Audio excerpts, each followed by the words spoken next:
Just need to click chat at the bottom. Oh, okay. Okay, that works. Okay, that works. Okay, cool. Okay, it's 12 o'clock. Should we start? Yeah, sure. Yeah, just go ahead. Okay, we've got a few people joining so far. We've got Yep. 1, 2, 3, 4. I'm sure there'll be others joining as well. Okay. So yeah, this is the first sort of Trail Talks webinar that we're doing, which is great. I'm going to share my screen. For all those who have joined, you'll see a chat function at the bottom. If you have any questions at any point, just ask any questions that you might have. So I'm going to start by sharing my screen. Y'all can see my screen, right? Yes. Yeah. If you can. Yes. Okay, great. So let's start with the objectives. This is the first time you're doing it. I think everyone's kind of stuck at home.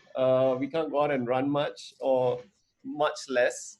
So maybe today we have got Ewegene and Aman. Do you all want to share a bit about the objectives for the next the next 30 minutes and overall what we plan to do? Eugene, can I do that? Like, why are we doing this in the first place? Ewegene, you want to go ahead? I think it's very important for us to bring the community together and then to learn from one another, to share each other's experience, and I think many will actually benefit from it as well. Yeah. How about you, Yeah. Aman? Yeah, I agree with Eugene. I think the community has grown in such a rate over the last 10 years, which is good. But there are certain aspects that I think people don't get an opportunity to ask or discuss, and we don't really have a lot of proper avenues to sort of talk about issues and important aspects in trail running.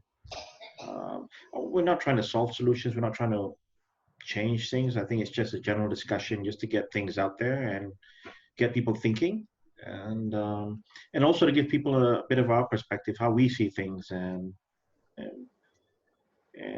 sometimes I suppose why we do the things we do and why we make the decisions we make as well as race directors. Yep, good points. Speaking of race directors, I think maybe it'll be good to do a bit of an intro. And today, what we're going to talk about are the problems faced by trail runners. So, what are some of the common problems and maybe how to solve them, and maybe some of you all can share as well. So today we've got Ewegene and Aman.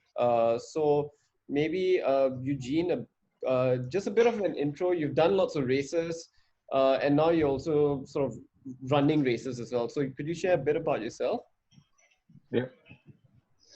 Been running since I was young, as much as I can remember, 13 years of age.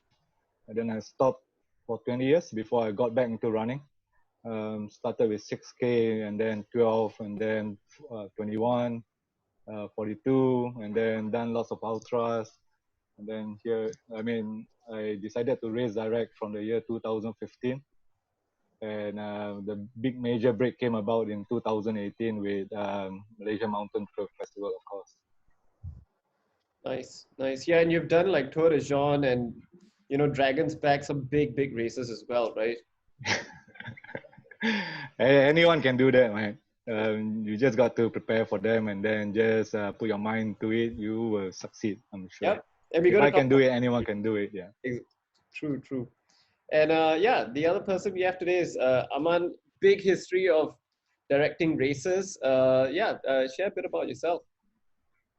I started running trails in 1984, cross country. Before that, I started with hashes very young, at the age of 9 and 10. Moved to the States and took on trail running there. It wasn't trail running, it was more cross country running for college and university.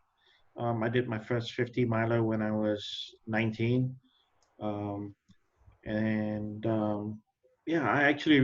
actually started my cycle of running significantly earlier than most people. I finished my cycle of running competitive races significantly earlier than most people. I finished probably in 2006, 2007, where I sort of decided I had had enough. And my focus since 2004 really has been organizing races.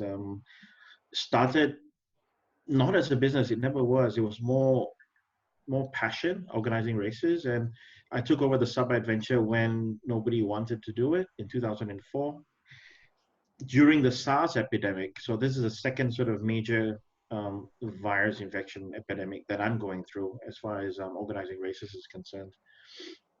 And of course, I've started the TMBT in 2011, and then BUTM a couple of years later.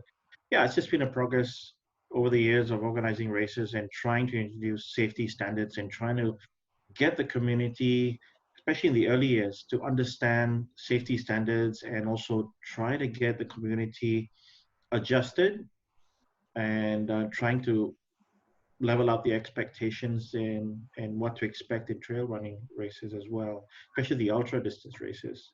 So yeah, it's not been easy, but we are where we are now, 10 years on, 11 years on, and we have great races in Malaysia. We have good races in Malaysia, and but there are still issues that I think should be discussed, could be looked on, could be improved on, but we are where we are now. Yep, and we'll discuss that. Yeah, I forgot to introduce myself actually. My name is Pav. I'm ultra runner based in Singapore. I've been running for quite a few years also. Started doing ultras in 2011. I've done lots of races in KK. I mean, that's where I met Aman and Ewegene during the races. Then I've done other things. I've done like Lavredo, UTMB, so different formats. I recently finished the BUTM as well. So that's me. So on to our topic. Let's talk a little bit about preparation, base building first. The importance of base building, how to base build, what does it even mean? So maybe when it comes to base building, Ewegene, do you want to start? Now, basically, I think what I would like to talk about today is regards to the problems that are being faced by trail runners, or I mean, the problems in trail running in general these days. From a personal point of view, I believe runners, I mean, many people out there are doing things too fast, too soon, without proper base building or preparation, for example. Now, when I talk about base building, I'm talking from the aspect of physical preparation, mental preparation. I mean, of runners not training for the distance, not having proper build-up plans. Trail running is actually a high impact activity. And when you do not do the proper base building, you would have a higher risk of injury, which can be caused by incorrect technique, sudden increase of training volumes, both of which will ultimately cause biomechanical imbalance, as I would call it. What do I mean by biomechanical imbalance? Biomechanical imbalance simply means muscle imbalance.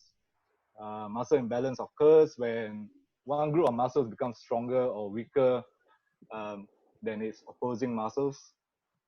In the end, it will cause you pain, stiffness, and change of posture. To explain it further, let me just give you an example.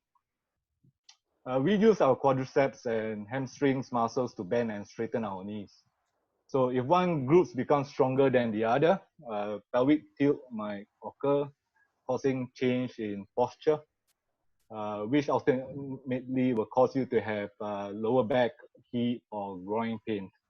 Hence, runners who faces this problem would have or will be susceptible to injuries like sprain, plantar fasciitis, runner knees, Achilles tendinitis, shin splint, stress fracture, among others.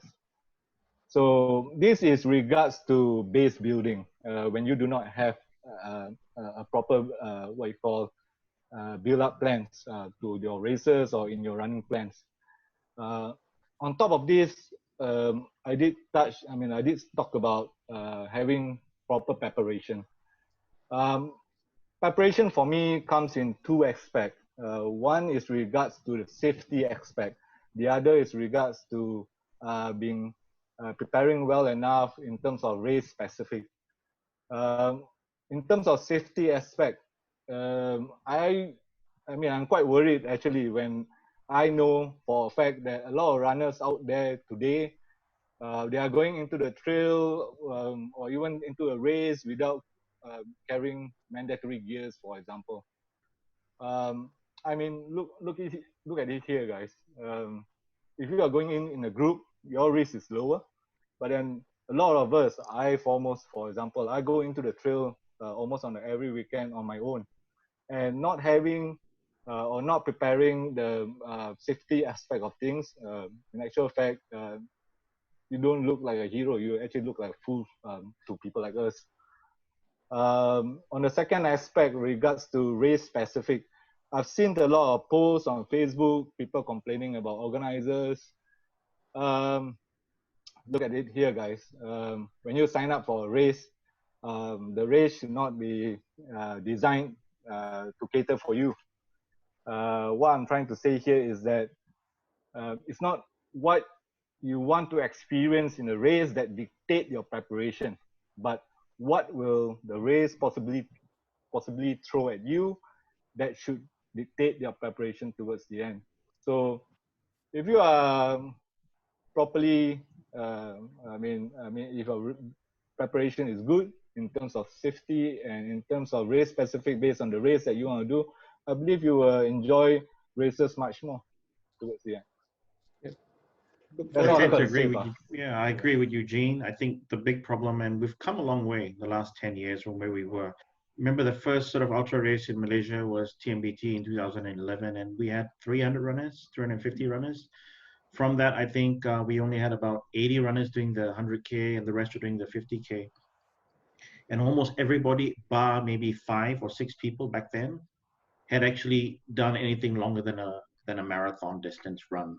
So everybody was coming in new. And if we compare the situation back then and we look at where we are now, a lot of the problems haven't really improved, haven't really changed, because as we get more and more people coming into the sport, people are coming in and having very, very different expectations. They bring in the marathon expectations into trail running without understanding what is it about, what the races are about, and how to prepare for races. And that's a big, big problem. I see it. I took a 3-year break, 2016, 17, 18, 19, and I organized my first ultra trail race back in February, the Four Feathers. And it was a little bit shocking because I had runners who were literally asking, could I see the race map a few days before the race actually started? They hadn't done any homework. And these are good runners. They're not new runners, and these were good runners who finished in the top 10. And they didn't bother looking at the maps. They didn't know what the cutoff times were. They were just not interested, not bothered. And that was a little bit, a little bit shocking, but yeah. As Eugene said, a lot of people are coming into the sport, they're picking on distances, trying to do distances which they're not conditioned for. They're not training for those distances. They're not conditioning for those distances in the heat. You know, the heat in Sabah is a little bit different from the heat in Singapore or Brunei. I beg your pardon, no, not Brunei. A little bit different from the heat in Singapore or in Semenanjung. And people are literally coming to races and just being not prepared. And when you look at the DNF rate for some races, and it's a little bit shocking, but you know who's conditioned, who's been training, and who's been putting the mileage. The results show at the end of the day. And you also get runners who do not understand what they're getting out into and what kind of races they're signing up for. And they're bringing those expectations that, oh, well, I've done a race in KL, I've done this race, I've done that race. Why is your race different from the other races? Why don't you follow this, you know? And again, it comes back down to preparations and expectations. There's a lack of maybe education within the running community, the trail running community. Again, there's a lot of stuff, a lot of material on YouTube, and there's a lot of opportunity to discuss. I tell you, the one big thing, the one big problem at the moment, also with trail running, is people don't communicate. Runners don't communicate. They don't ask the right questions. They don't ask the right questions ahead of time. And they go into a race and they just have no idea what they're getting themselves into. And every race is different. You have to understand And every race director has a very different approach to how they organize their races and what they're trying to do with their races. It's different person to person. I can tell you that now. So That's yeah. a good point, Aman. Actually, we've got a comment, and it's actually a really good comment. It's like perhaps organizing maybe trail running events with a bit more education and skills. And thank you for that. That really helps. Well, what do you think about that? Do you think that would help, Aman or Eugene? Do you think maybe some more? I'll let Eugene Um, go. Yeah. Yeah. no, from personal experience, I mean, when we organize race, we're not talking about organizing it for 10 people. We're not talking about organizing it for 5 people. I've done to a tune of 2,000, more than 2,000 for ultra races. You can't make everyone happy. Look here, guys. Um, I go back to what Aman has said earlier. I mean, what we are trying to do is we are trying to give you what is sufficient, what we believe is safe for you runners to go out there and explore your limitations, or to allow you to test what you have been training throughout. My advice towards the end, I mean, if you are well prepared, you will certainly enjoy the races better. But then above all the preparations that we are talking about, you need to go into every races trying to appreciate what each and every race director would like you to learn, or what experience would like to give to you. I've seen some comments whereby runners going into a race expecting there to be isotonic, for example, and there's no isotonic.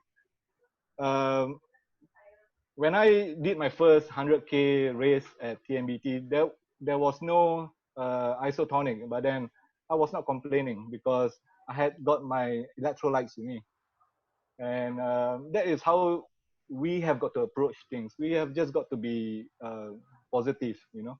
I mean, I always believe that running groups or runners are positive people, and we just need to instill it while we are doing it, or we are at it. I mean, we're at it, this, you know. Yeah, that's a good point. I Should we think with move to the sorry, next? Pav. Yes. Just very quickly, if I can add on what Eugene has said, and he's spot on with what he said. Just to add on very quickly, um, race directors can only get so much information across the runners, and you can only write so much before people actually switch off. You know, when I first started organizing TMBT, the first races, my emails were very long, notoriously long, you know, and a lot of people sort of go, you know, like your emails are too long. But the thing is, the whole point was to get as much information across to people and to explain to people why. What is the logic of doing this? What is the logic of doing that? Why do we have these rules?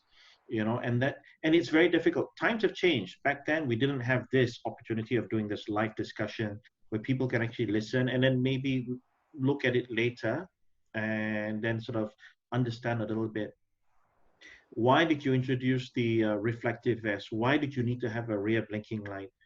Why electrolytes? Even electrolytes was something new to a lot of runners, and they were like, why do we need this? And every time we introduce something, there's always a specific reason why. It was always a safety reason and a reason why. We don't have time to explain every single item. The only other thing I would add is too many runners are going into races not conditioned.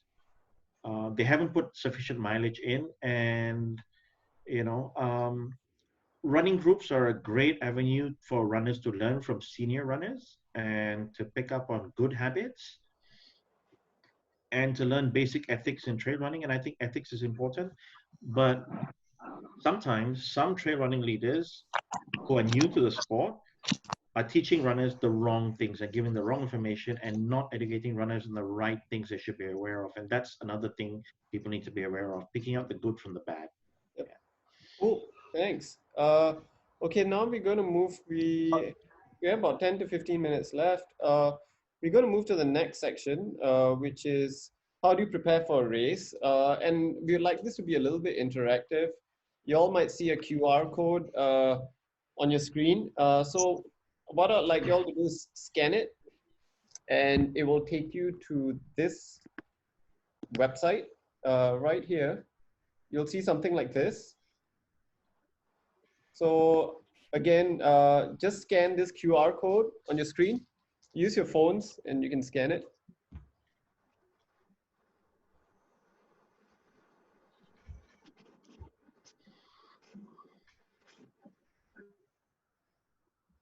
I'm gonna scan it here as well. Give me a second.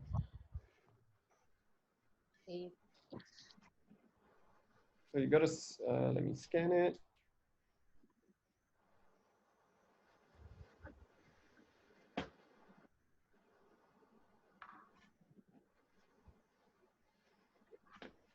Okay, done. Done. Okay. So you'll go to a website called padlet.com, and under that you'll see a plus sign at the bottom of your screen. Press the plus sign, and what we'd like to know from you is, how do you prepare for a race? What are some of the things that have worked?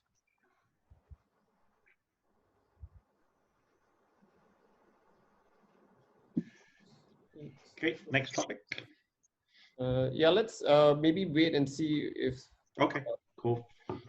for specifics, mixing, strength, and speed.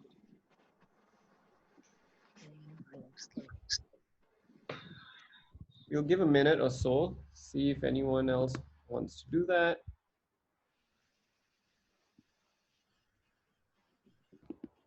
And in the meantime, perhaps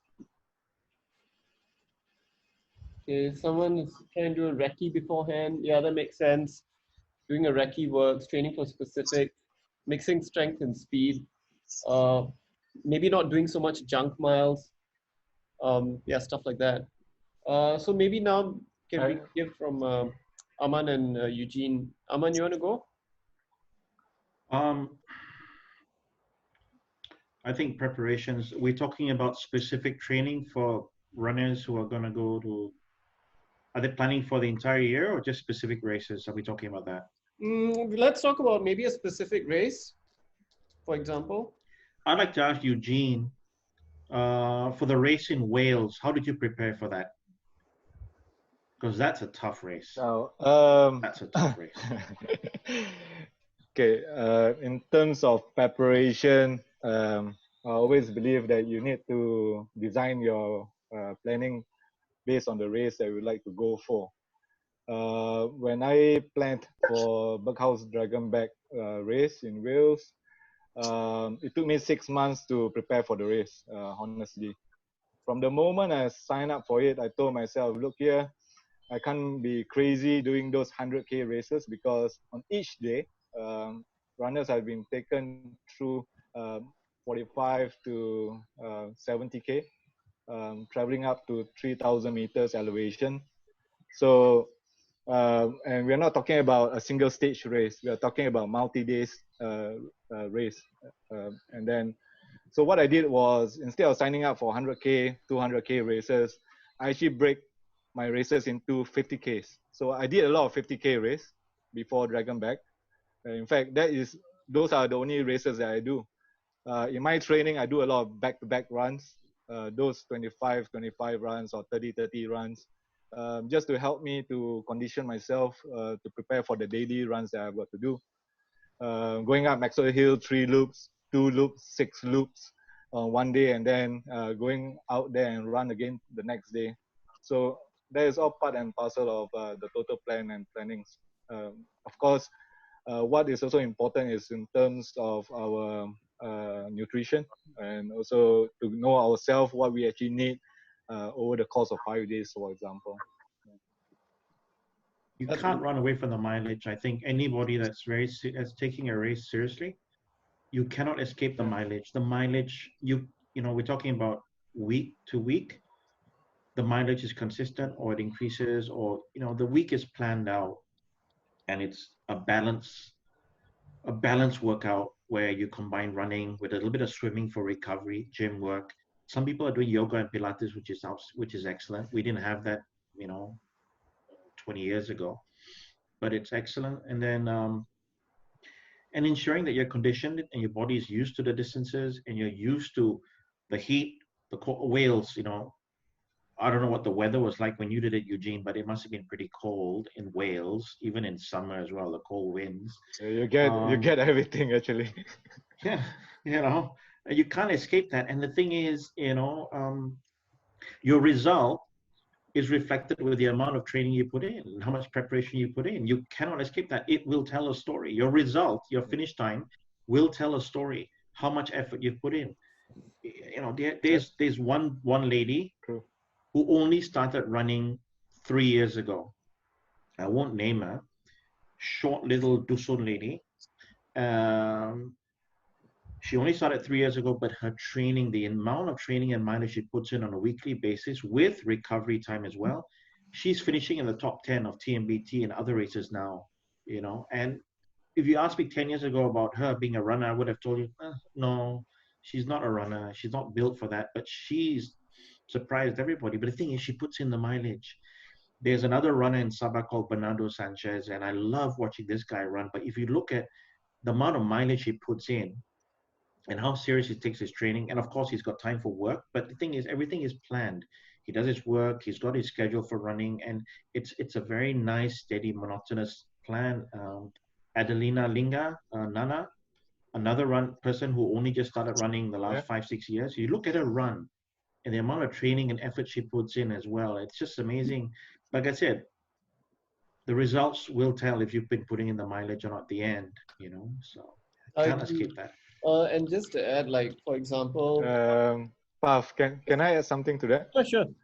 I mean, you are training with Mile 27. I'm trying to start with Mile 27 as well now. One thing I learned from personal experience, in the year 2014, I did my first 200K in TT Ultra. What actually happened was I did not, I was postponing my trainings up till the last 2.5 months. And then I started loading mileages after mileages and after mileages. And what actually happened was on race day, I suffered injury at 140K, covering up to, I covered 140K in roughly around 19 hours. And then I got struck by ITB. So that injury took me out for roughly around 10 months. So, the story that I'm trying to say here, or the message that I'm trying to put across here, is that do your planning in advance. Do a conservative planning, if you may. Build it up slowly. Condition your body, and then from then onwards, condition your body before you even test them out. Yeah, that's important. Yeah, that's a good point. Eugene, just to add, like going back to my the coaching that I'm getting, I ran in 2013. I ran Ultra Trail Australia. It was called the North Face Australia. I did the 100 km. I had the same problem as you. I had IT band issues. I was limping most of the way, and I finished in 20 hours, like literally limping to the finish, which wasn't great. I didn't have a coach then, and I started my training, and what I realized is my preparation was wrong. I was doing flat runs when I should have been training for a hilly run. I was not doing stairs when the race had so many stairs. Everything was wrong, and there was a lot of structure. I was doing a lot more speed work, a lot more strength, and my longer runs were properly paced out. And what happened is, fast forward 1 year later, I ran the race again, same race, and instead of 20 hours, I finished in 16 hours. 4 hours difference, and I felt so fresh at the end. Oh, that's right. Yeah, so training for specific. So for example, like when I'm doing, when I was training for UTMB, I would aim for 600 meters of vert every 10 km, because if you do the calculation, that's what the race gives you. But if I'm training, like recently I ran BUTM, I was doing a lot more flat and then climbing and then flat and then climbing, because that's what the race does. And I would train in the afternoon as well. So I think the course profile. You were adjusting your training to the course profile, correct? Yes. Correct. Yeah. So good points. Anything else you all would like to share? Yeah, I did when I did the death march, and I'm echoing what Eugene has stated correctly. When I did the death march in 2005, that was 250 kilometers. I finally got my first really serious injury. I wouldn't call it an injury, but very painful introduction to plantar fasciitis. By the time we got to day 5 or day 6, I didn't know what it was, and it was so painful that eventually I had to switch to using sandals and slippers for the remaining 3 days or 4 days that were left. But again, the tendons and the feet, the calves, they were just not used to the distance, and they were just not used to the pace I was going at. I was walking at a very fast pace. You can only run so much, and it was just too hot. So by the time the sun came up, you were brisk walking and walking at a fast pace. But the thing is, the feet were not used to brisk walking and fast walking for that amount of distance at that kind of pace. So yeah, that's like I say, Eugene and Pav, what you stated is pretty spot on as well. Yeah. But of course, back then we were not adjusting, not doing real training for profiles and stuff like that. But in your case, yeah, you guys have that opportunity. So Yeah. Actually, it's a good time to segue into questions, and we already have one question from Morgan. Yeah. Have you ever tried running full 100 km before doing it in a competition?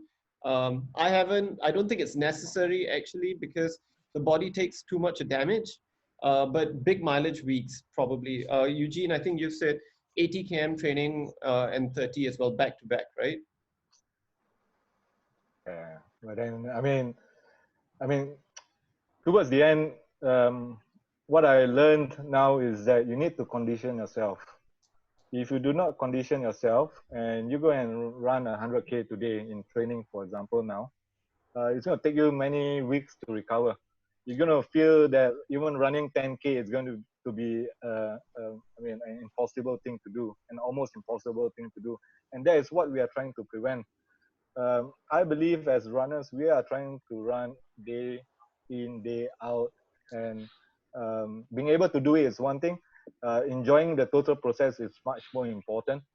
So I believe if you were to condition yourself, spending your time on your feet at this moment or for a start, before you even talk about the distance. I always believe now, I've been taught to believe now that spending time on the feet is much more important than talking about distance for a start. Yeah, that's a good point. Good point. Any other questions? So that's another one for people not used to heat in Asia. Is there a way to train for heat when you're in a cold country, for example? I've heard of people putting their treadmill in the sauna. I don't know if that's actually a good idea. yeah, I've heard of that too as well. But those are very serious runners, though. Those are sort of elite level runners who have the opportunity to do that and have the resources to do that. Most other runners that I know of try to fly in earlier, maybe a week before. I mean, these are serious runners, but don't have the resources for, treadmills so they come in maybe a week earlier and head out on trails and just try to get used to the heat as much as possible before the actual race. So not doing full distance, they're doing maybe a 5, slowly progressing from a 5 to a 10, 15, 20, 25, and just trying to get conditioned to the heat. That's about as much as you can do without really wearing yourself out before the race starts, huh? Good point. I think Eugene, you can probably answer this since you did the Berghaus Dragons Back. It's a question from Norman. How do you prepare for a winter race? If you are living in Asia, for example. Now, winter race. Winter race is always a big thing for people from this part of the world, especially Malaysia and Singapore, for example. And we all know that training is one thing. You need to train for the distance. You need to train for the elevation. You need to prepare your body and yourself for that. No one can help you. If you are coming from this part of the world and going to Europe to race in those winter race, no matter how well you prepare, you will never finish unless and until you prepare your gears properly. Yeah. I learned that from Hendra Vijaya. I was in Tour de Giants last year, and before 3 or 4 days while I was acclimatizing in Comoyo, I was staying with Hendra. So I asked Hendra whether I have got everything sufficient. He told me, based on what I have, I will never finish the race. And I was lucky that I listened to him. I have got the wrong glove, I've got the wrong top, I've got the uh, wrong bottoms altogether. That I spent some cash that I've got then just to get the right what you call equipment, and also to get the right gears to complete the race. Yeah, I right gear is think important. Eugene is right, absolutely spot on. Investing in the right gear Mm. from the very beginning, understanding what you're getting yourself into, I think that's really, really essential. So, Yeah, like when I did Laredo Ultra Trail and UTMB, there was a mixture of extremely hot weather and then extremely cold weather. And yeah, I live in Singapore. We've got no mountains. We've got Bukit Timah Hill, which is 116 meters high. That's all we have.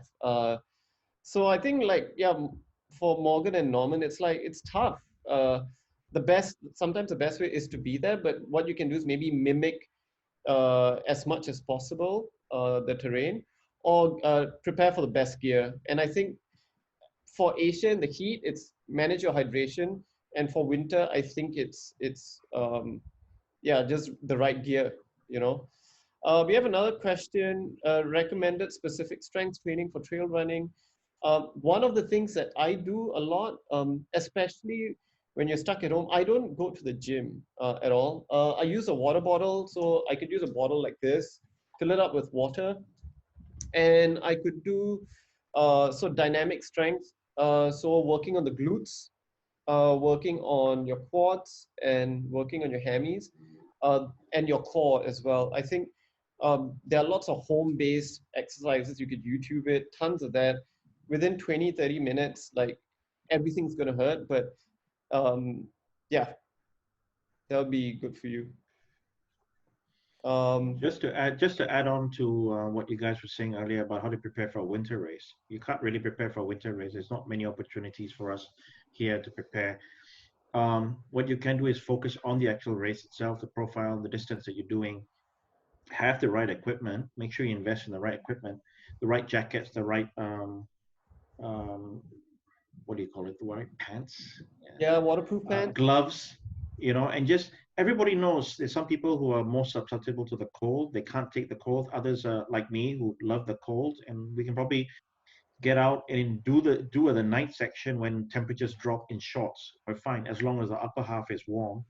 The legs are fine. We can walk around in shorts and run in shorts or whatever it is, but it depends person to person. Yeah, it really does. And bear in mind when you invest in a really good jacket, really good pants, really good trekking poles, and so forth. These items are going to last you a very, very long time if you look after them. They will last you for 10, 20, 30, 40, 50 races, as long as you look after them. So it's worth the investment, Yeah. spend well on a good jacket and so forth. So. Yeah. So someone's asking if there's a need to try out the gear. Yeah, it's true. I mean, but I wouldn't wear, like, for example, I wouldn't wear winter gear in Singapore. I would die of heat exhaustion. but but what I do is, and what I've done before is, if I can hit there a little bit earlier, I would just go for a couple of runs in it. And generally, and it's more to test the layers that I need to wear, because the trouble with cold races is we end up putting too many layers, like way too many, and then we start perspiring, which makes it feel even worse. So maybe for cold races, what I've done, it works for me, is I'll wear a thermal top. So I use an Arctrex thermal top, and then above my thermal top, I'll wear my running t-shirt. And then above that, I've got my waterproof jacket. And that keeps me really nice and snug. And it's made me last through like 4-degree temperatures. But again, it works differently for different people. And then meals before race day. I usually, well, I eat very little before race day. Like, I don't know, because actually a carbo loading I feel happens 2 weeks before. What do you think, Aman, Eugene? Basically, a lot of runners make a very simple mistake. While they are training, they do not eat a lot, and then when the race is there, they suddenly load up, and then you're gonna overload yourself, and then you're gonna feel heavy during race day. On the other side, runners eat a lot during training, and then they don't eat at all during race or the day before the race. then it's going to have the negative effect as well. So Yep. I always believe, be moderate in what you do. If you, I mean, just think back. I mean, okay, let me point back on this topic. This is what happens to me during Berghaus Dragonback and also during Tour de Giants. Both races lasting up to 5 days.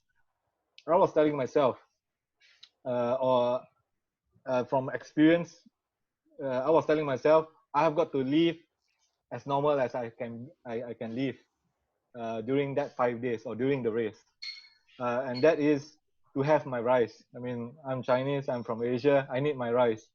So instead of going for the pasta, I actually brought those preheated food, have them in my drop bags, and then on every live base, I have one packet which is good enough to last me till the next live base. So it's more about what you do in training or how you prepare your training that will also dictate what you should do a day before or during the race.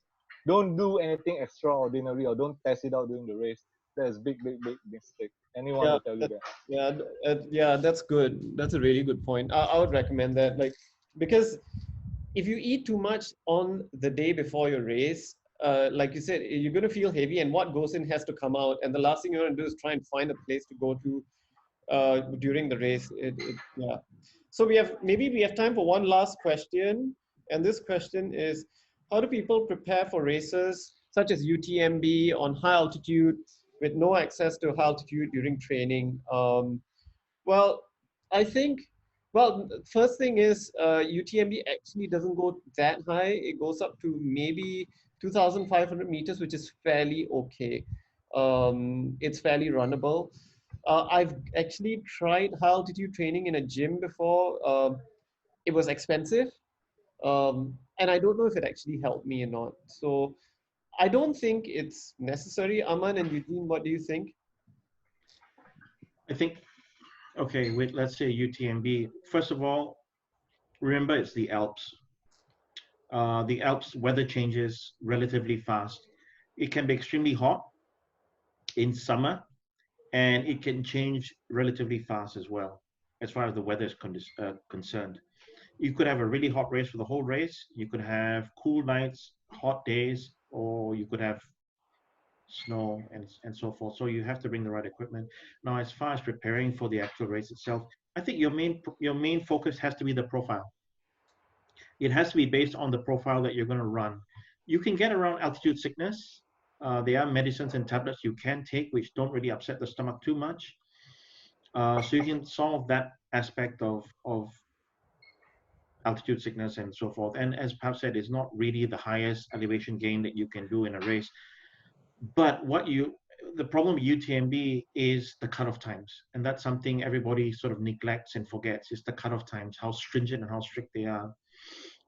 And especially the start of the race, getting to the first and second and third checkpoints, is the traffic jams that occur on the route, and people getting stuck in these traffic jams on these narrow hiking trails. And remember, the UTMB route, for the most part, are hiking trails. They're not trail running routes, village routes. They're hiking trails.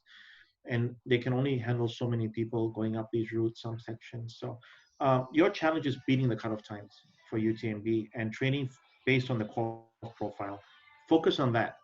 Altitude sickness, like I said, you can get around that with medicines and tablets for altitude sickness. And the cold, well, you can't run away from that. It'll happen if it happens, and the weather changes. As long as you've got the right gear, you've invested in the right gear, you'll get through it. And as long as you keep moving, that's really the crucial thing, that you keep moving and you try not to stop too much where you start getting cold. You should be all right. But the cutoff times, you've really got to adjust your training and to beat the cutoff times, huh? Yep. Eugene, we've got like a minute left, so you want to share anything? Okay. On my end, like what Aman says, I mean, towards the end, we all agree that we need to put in the time on the fit factor. You need to train based on the elevation that you're going to go for in the race. I myself, I've somehow learned about myself. I need to have 3 to 5 days acclimatization depending on the elevation gain that each race will take me up to.